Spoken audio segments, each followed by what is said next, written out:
For the first time in centuries, it is now possible to walk the 84-mile Roman trail across Hadrian's Wall in northeast England.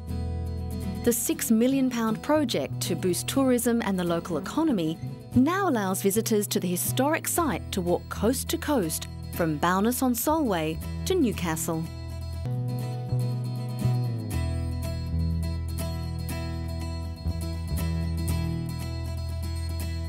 Hadrian's Wall is one of England's most stunning and memorable monuments.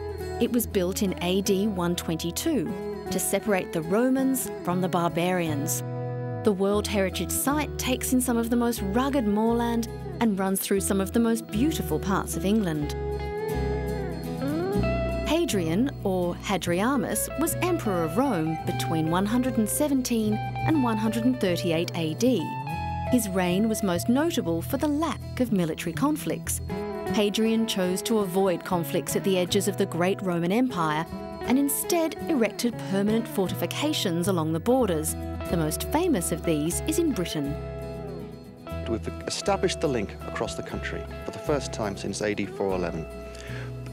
To do that, we've had to build bridges. We've built 14 steel bridges, built incidentally out of the same steel as the Angel of the North. We've installed 200 plus signposts, 200 plus gates and stiles. We've worked with archaeologists, we've worked with historians and people concerned with nature conservation. Our aim has been to build a sustainable path that takes into account all of these factors. To mark the reopening of the wall, a reenactment took place with a legion of Roman centurions on hand to repel the enemy. The wall and its many fortifications and foundations was made a UNESCO World Heritage Site in 1987. It is the most visited tourist site in North England and is described as the most important monument built by the Romans in Britain.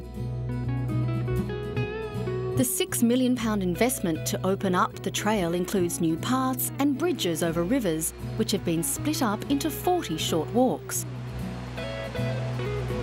The aim is to encourage 20,000 new tourists to the area, boost the local economy and the English countryside.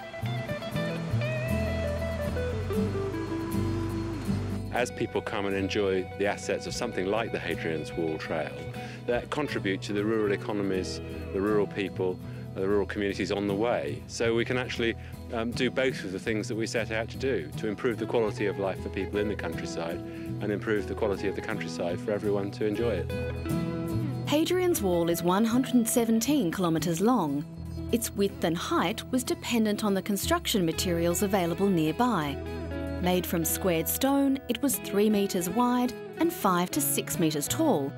Some sections were made from turf and measured 6 metres wide and 3.5 metres high.